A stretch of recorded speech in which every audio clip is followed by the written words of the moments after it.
Alright, so in this new video we're going to study another type of problem where we're still focusing on differential equations. Alright, so you see we have a differential equation here and two boundary conditions, 1, 2.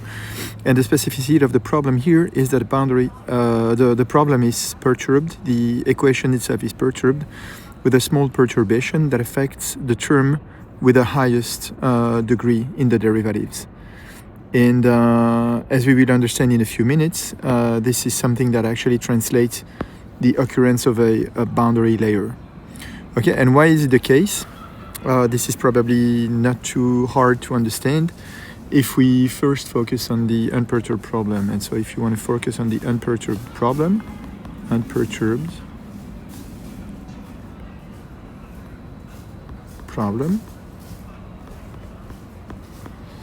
you see that in the unperturbed version of the problem, we have the first derivative of x plus 1 is equal to 0. And this is only a first degree or differential equation, ODE. But however, you see that the first degree differential equation comes with two boundary conditions. All right, with two boundary conditions.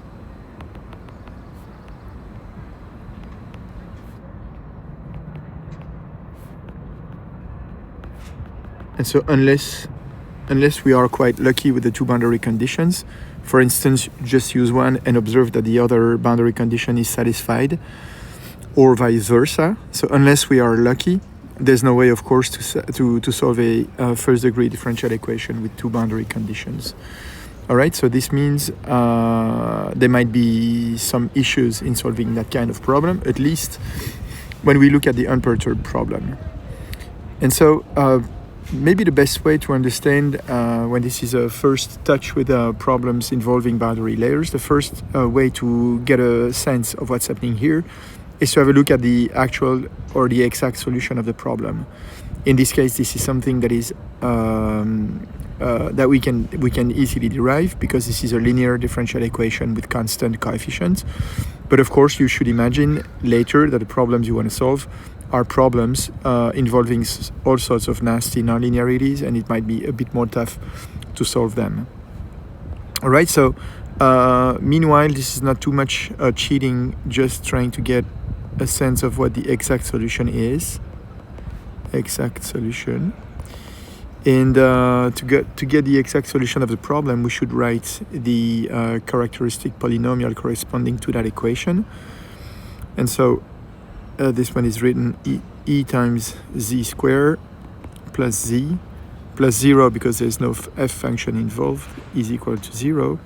We see we have two roots, z is equal to 0 or minus 1 over epsilon. So it means that the general solution of that equation is a certain constant c1 times x plus another constant c2 times the exponential of minus x over epsilon plus the is a particular solution of the equation. And of course you see that a particular solution of that equation could be just f is equal to minus x, right? Because its second derivative is equal to 0. Its first derivative is equal to minus 1. Minus 1 plus 1 is equal to 0.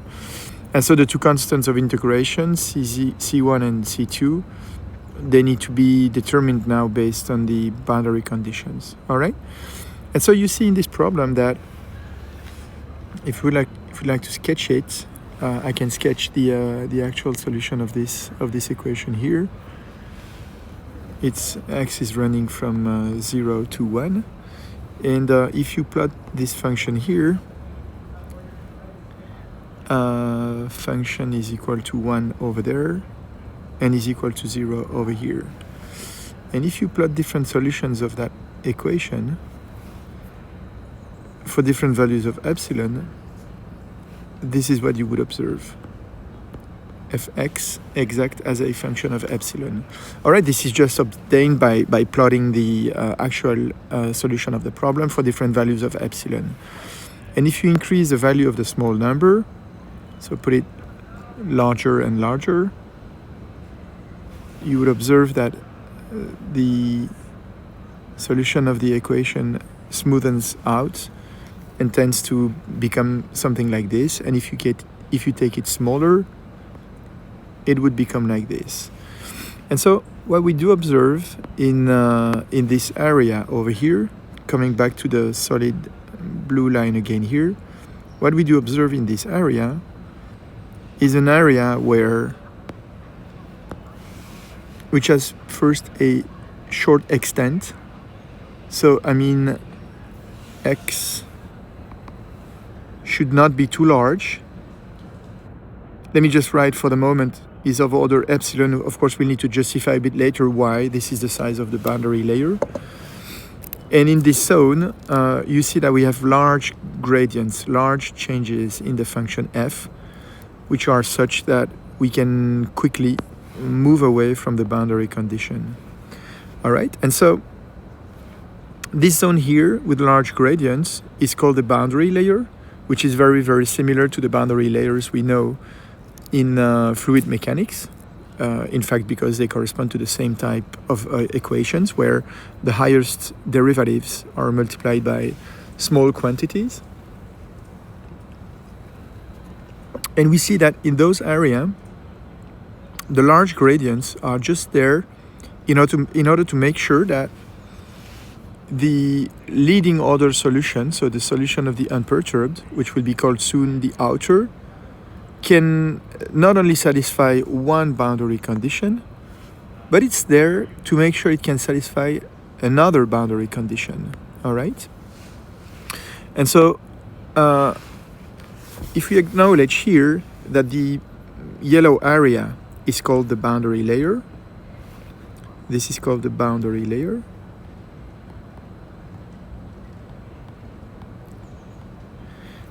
This area here is said to be inside the boundary layer, and the remaining one is said to be outside the boundary layer. All right, and this is x is equal to 1. All right, so based on this, we can try to see if we can find solutions to solve that problem, and the approach that we are going to derive is called a matched asymptotic approach. Matched asymptotic approach, because we are matching two asymptotic solutions. So first we're going to focus on the outside solution, which is usually called the outer domain. All right, this is called the outer domain because we are out of the boundary layer. All right, so in the outer domain, we're going to seek a solution of the differential equation without any rescaling. Seek a solution with a regular ansatz.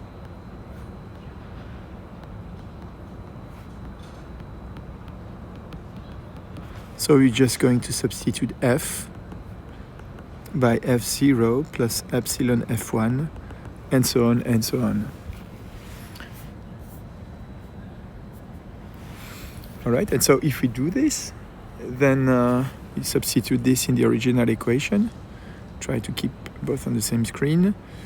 We have epsilon, second derivative of f0, plus terms of order epsilon square, which I'm going to drop.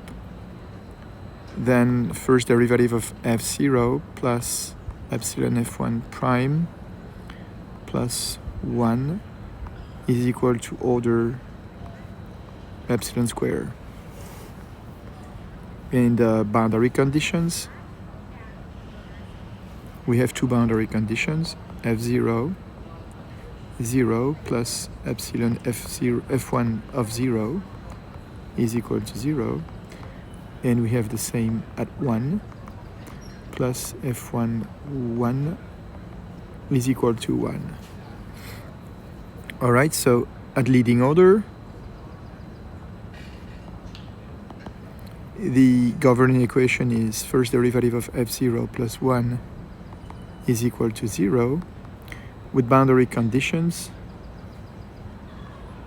f0 is equal to 0 and f0 is equal to 1.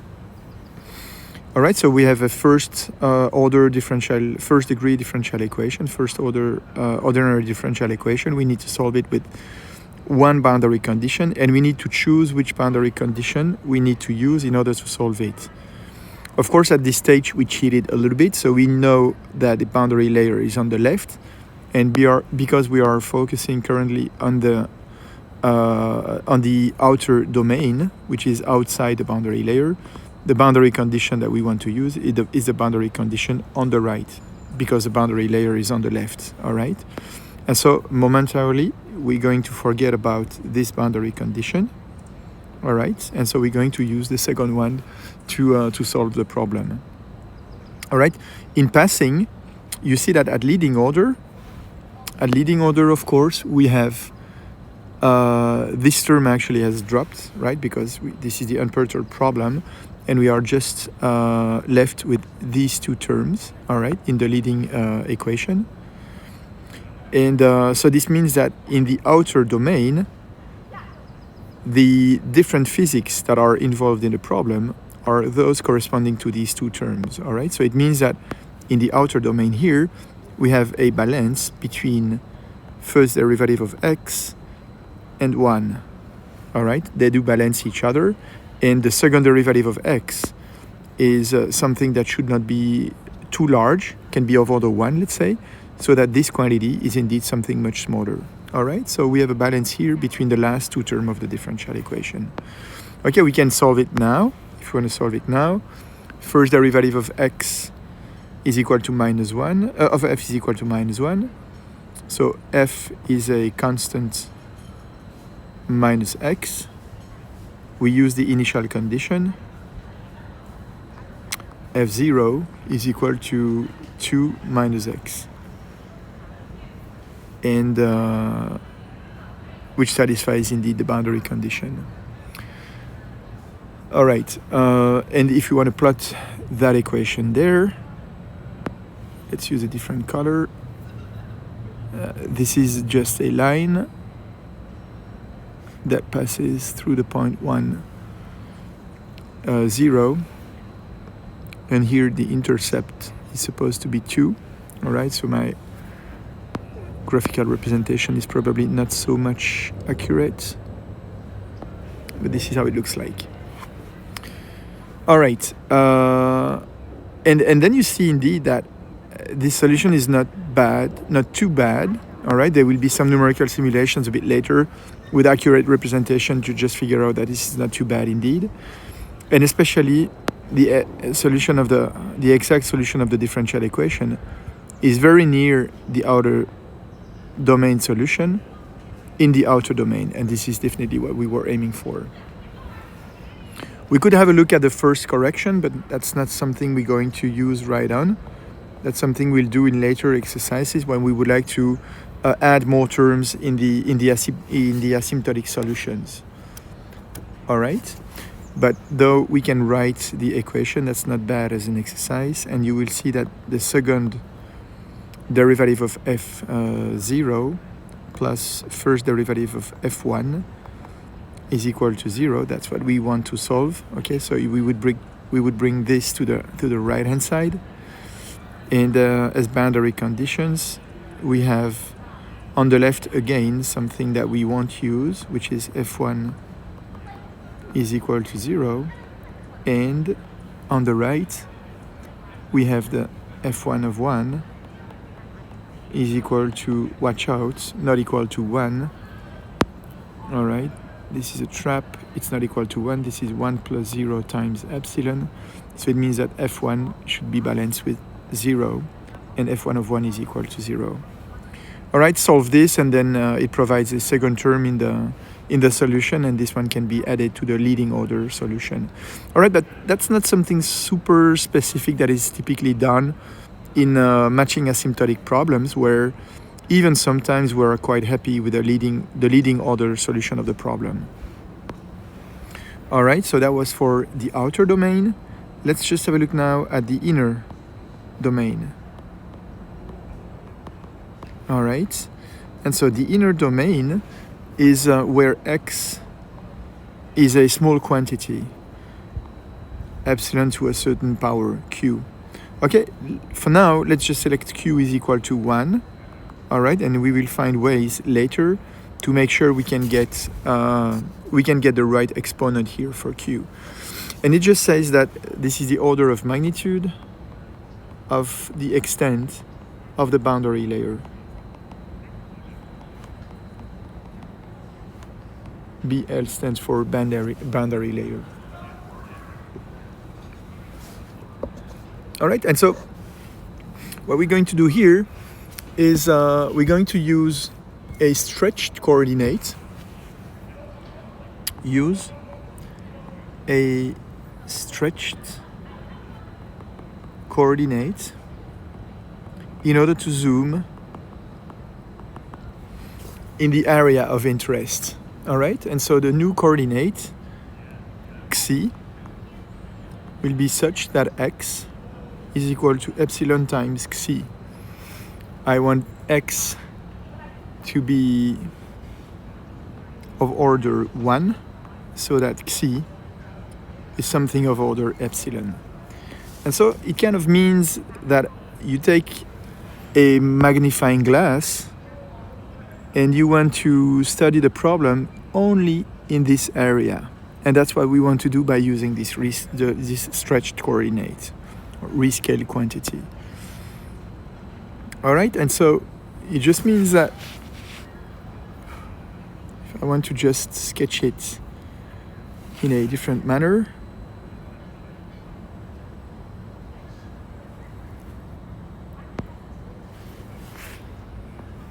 the boundary layer, after stretching, becomes something like this, right? So the little yellow part that we had in the previous plot becomes something like this. And we don't care too much with this new setting. We don't care too much about what's going outside the boundary layer. All right, this is now xi, which is something that would range to values of something that is of order 1. And that's the value here of the function f we are interested in. All right, and so the outer or the outside part is on the right, and what we want to focus on is the inside. Okay, by the way, before proceeding further, you see that we could recover the outside would be x not of order of magnitude of epsilon.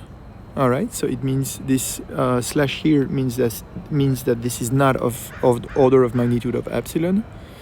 So it means that xi should be larger than 1, and for instance could be 1 over epsilon.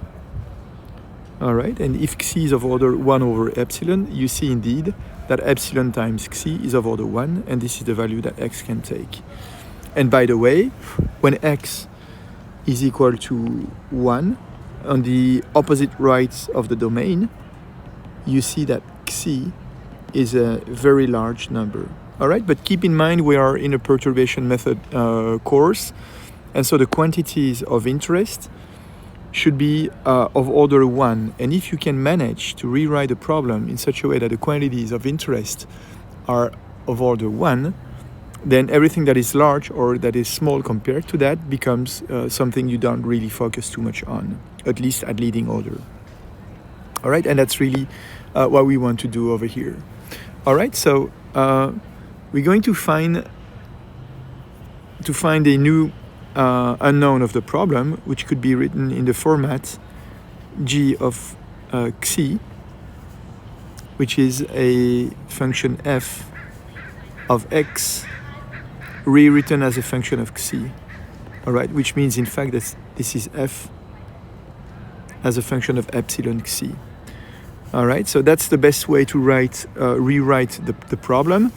You will see that sometimes if you get used to that, if you rewrite the equations in a very quick manner, you don't necessarily have to change symbol here for f and introduce g instead of f. All right, so sometimes that what you would see probably in some scientific papers you're using these approaches, you would use the same symbol here for G than the one that is used for F. Okay, but you should not be too much afraid because of that.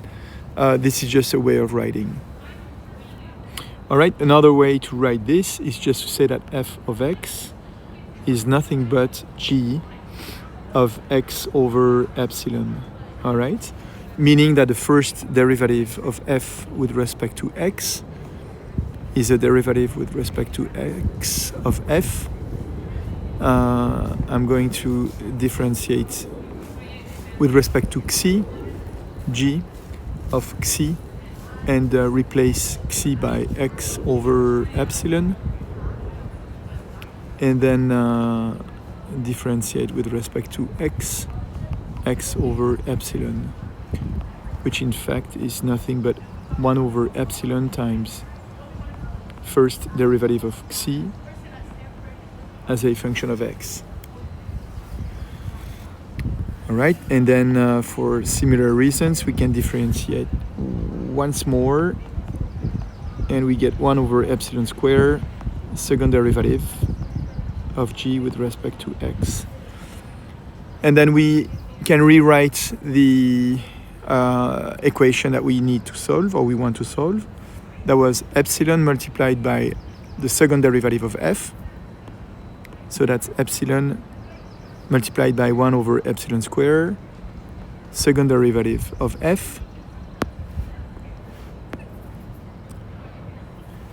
then plus first derivative of x, plus 1 over epsilon, first derivative, plus 1 is equal to 0. All right, and of course we do this to stretch and see what's the new balance between the different terms in the three terms of the problem. We see that the first two terms are of order 1 over epsilon. So if we multiply everything by epsilon now, the new equation that we want to solve is this one. And you see that the unperturbed version of that equation is different from the unperturbed version of the original problem.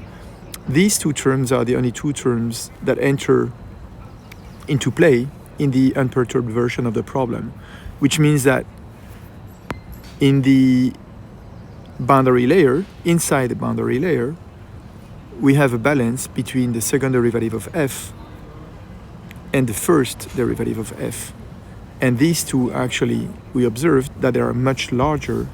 The first two terms, so epsilon times second derivative of f is just balancing this quantity, and each of these two quantities is much larger than the third one, which indicates that they lead the problem in the boundary layer. All right, and so it means that we have two different physics in the boundary layer. For instance, in fluid mechanics, viscous forces, they enter into play near the walls, so inside the boundary layers, while they totally disappear when we are talking about the flow, which is a little bit further away from the plate or from the wall. All right, and so once we have rewritten the problem like this, of course we should not forget to transform the boundary conditions too. In this case, the boundary conditions are quite easy to obtain because they just involve the function itself and not the derivatives. All right, so we'll have g when x is equal to 0, g when x is equal to 0, meaning xi is equal to 0, is equal to 1. And the second boundary condition is a little bit strange because when x is equal to 1, we saw that xi is equal to 1 over epsilon, and this should be equal to 1. All right. So what we want to do here is to solve the new problem, the restretched version or the stretched version of the problem. And because we have rewritten things in such a way that what matters is of order 1, we can use a regular ansatz now. Use a regular ansatz.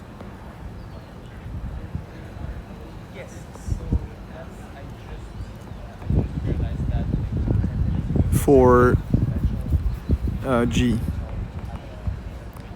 So for instance, we can write G is equal to G0 plus epsilon G1, and so on and so on. So this is a sequence in epsilon. Again, we could discuss other sequences, but this discussion here is very similar to what we've learned from algebraic equations. All right, and so if we substitute this in the governing equation, again, I will do the same and try to limit myself to leading order. All right, so and if I want to limit myself to leading order solution, the leading order solution will be G0 prime prime plus G0, and this is equal to 0. No, I'm good, thanks. While the boundary conditions will be G0, 0 is 1, and G0, 1 over epsilon is equal to 1. Club over there? Sure. Either one. Yeah. I'll meet you guys up there. Then, sorry for the disturbances, but it's all right. And then where we're going next is with a solution of that equation. Let me just put this one into brackets as I did earlier, right? Because we are in the boundary layer, and in the boundary layer, what do we have is that we have a boundary condition that is right there. And the other boundary condition is somewhere very far, and probably that's something that we definitely cannot reach based on the inner domain solution. And why we can't reach it is because after having exceeded the inner domain solution, we need to live on the outer before reaching the other boundary condition. All right, so definitely that's not something we can use to consider the leading order solution, the solution, sorry, in the boundary layer. All right, so we can determine the solution of that equation. Again, this is a linear differential equation, easy to solve, should be all right. So we have, I just realized I forgot a prime over there. So we have, I'll just correct it like this, you see it. So we have the characteristic equation is second power of z plus z is equal to 0. We have two roots, 0 and -1, which means that the general solution of that equation is something that is like a plus b exponential of minus c. We need to add a particular solution, but 0 is a particular solution to that equation, so no big problem. And I want to use the boundary condition, and the boundary condition says that when xi is equal to 0, the function is equal to 1. So we have 1 is equal to a plus b exponential of 0, which is 1. All right, so all in all, we can eliminate b, and the general solution to that equation is a times 1 minus exponential minus xi. All right, so at this stage, we see that we couldn't fully solve the problem. And then this problem here, this constant a here, will be determined based on a matching principle. All right, and this is why we call this method the method of matched asymptotics. So we have two asymptotic solutions. Let me just highlight them. The first asymptotic solution is this one. And then we have a second asymptotic solution, which is the solution we had for f0. That's the solution in the outer domain. And now we would like to kind of match them. All right, and what does matching mean? It means that at this stage, I'll just copy this figure to understand. Copy and paste it here. All right. So at this stage, we know that we have the outer, we have the inner, but we still don't know for a given value of epsilon, right? So epsilon is not a moving parameter, it just has a fixed value at this stage. We still don't know whether the value of A should be chosen as 1, 2, 3, 10, or something, of course, that probably depend on epsilon, or maybe not. And so if we want to plot those functions of G, actually they would look like this. This is when A is equal to 1. Because when A is equal to 1, you see that G0 is 1 minus the exponential, and when Xi goes to infinity, it tends to 1, so it passes through this point here. If A is equal to 1/2, it looks like this. If A is equal to 2, it goes a little bit steeper, and then it is saturating for a value of 2, and it could be even larger, and so on. All right, and so at this stage what we would like to do is we want to make sure we find the right value for A. And to find the right value for A, we will say that we would like the outer solution to match or to be similar to the inner solution in the transition between the inner and the outer domains, all right, in this zone here.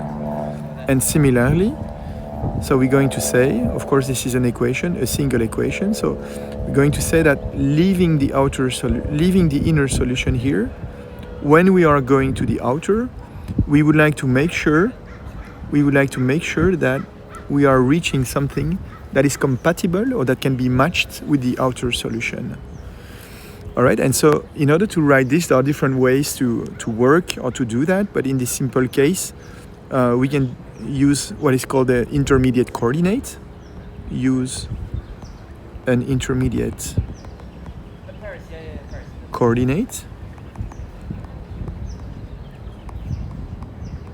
And this coordinate will be chosen not at order epsilon, will not be chosen at order 1, because this is the outer and this is the inner.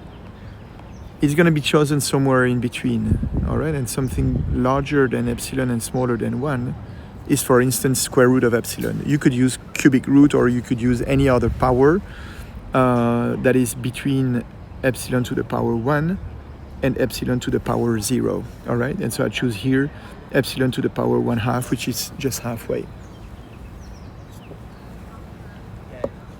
And so I'm going to focus on this zone, which is the intermediate zone, and redefine again a stretched coordinate. So I'll just say now that x is a square root of epsilon multiplied by eta. And if we keep in mind that the way we defined xi was equal to x over epsilon, which means that this is eta over square root of epsilon. You see that we can interpret definitely eta as a stretched coordinate, which is something between x and xi, right? Because you need to multiply by a small quantity to get x, but you need to divide by a small quantity in order to get xi. All right, so definitely eta is a stretched coordinate, which corresponds to a stretching that is intermediate between xi and x. All right, so then what we do here, we're just going to rewrite the inner and the outer, or inner and outer solutions. They are in the field. There are these two words, which are usually qualifiers, can be used as nouns. So we can rewrite the inner and the outer as a function of the new coordinate of eta. All right, so in the outer domain, we had f0 is equal to 2 minus x, which is in fact 2 minus square root of epsilon times eta. And they were higher order terms. All right, but let me just use small dots to indicate we have higher order terms. And in the inner domain, we ended up with G0 is equal to A times 1 minus exponential of minus xi, which is A minus A exponential of minus eta over square root of epsilon. And this is called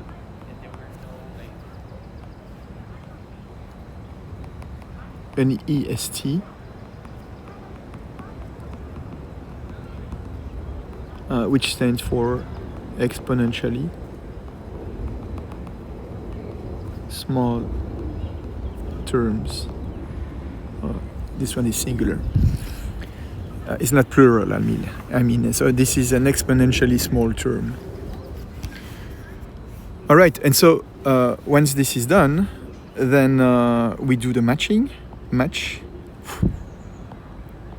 at the same orders as those you used, match at same orders, because we stopped, in this case, at leading. We stop at leading. All right, and so we're looking here at the different terms, which are the leading order terms. So 2 is leading, A is leading. And so if you want to match, we just say that A needs to be selected as A is equal to 2 in order to match inner and outer solutions. All right. And then once this is done, we are happy because we picked the right solution. You might have guessed already before, according to what I've said, that this one seems to make totally sense. But once this is done, probably we would like to write what is called a composite solution. And this is the very last step of the procedure. The composite solution. Composite solution is constructed just by adding the inner plus the outer solution. And of course, if you add the inner and the outer, you see that you'll end up with something here that is the outer solution. And if you add on top of that the inner solution here, you see that you can construct something that looks like what you would obtain, and obtain just a single and unique expression for the solution of the problem. There's just a little problem here, is that there's something that you count twice if you do that, right? Because the outer as it goes to the inner is equal to A or 2, and same for the inner as it goes to the outer. And so if you don't want to double count the overlap between the two domains, you need just to subtract the overlap. And the overlap is exactly what we have computed earlier. All right, this is A or this is 2. This is now the same quantity because we have imposed them to be the same in order to meet the matching condition. All right, and so if we write the composite solution here, we have the inner, which is 2 minus x, plus the outer, which is twice, because A is equal to 1 now, 1 minus exponential of minus xi, minus the overlap, which is 2. And you see that this 2 comes either from here or from here. And so we can just simplify these 2. And so what we end up with is 2 minus x minus 2 exponential of minus xi. And we need to replace now xi by x over epsilon. And we have the final solution of the problem, which is a leading order solution of the problem. All right, and that's the composite.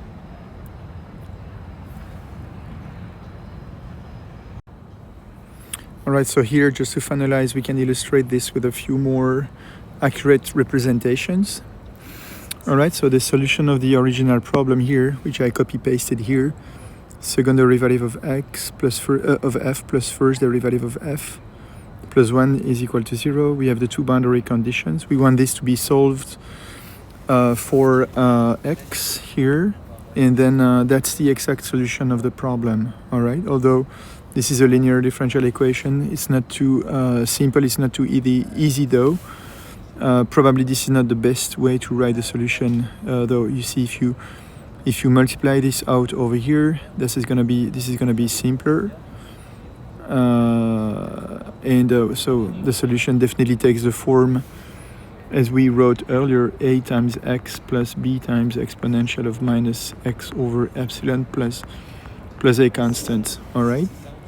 And if we plot the exact solution, this is in solid blue here, for three different values of epsilon, 1%, 5%, and 10%. This is what we have here. All right. This is 0.01, this is 0.05, and this is 0.1, as I was trying to sketch earlier. And then based on our matched asymptotic solution, we have determined that the outer solution is this one. We determined that the inner solution is this one, where I used a is equal to 2 already here. If you want to plot them too, you see that the outer solution is the gray line there. So this one does not depend on epsilon, while the inner solution here is something that depends on epsilon. And again, we have the three different plots for three different values of epsilon. The composite solution that we get in this problem is obtained by adding the outer, the inner, and subtracting the overlap.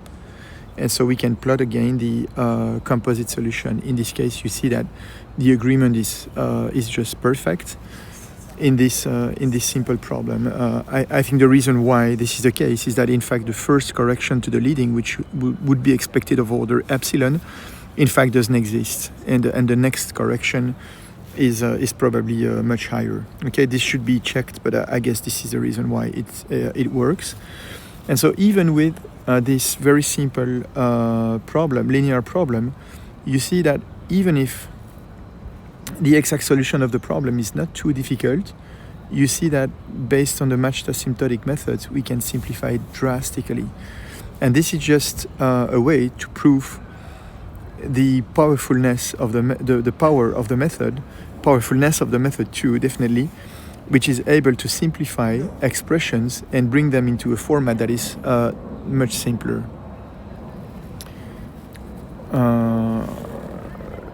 In a format that is much simpler. And of course, this is an indication that the method should be something that definitely needs to be considered as soon as you have more complicated problems, such as nonlinear equations.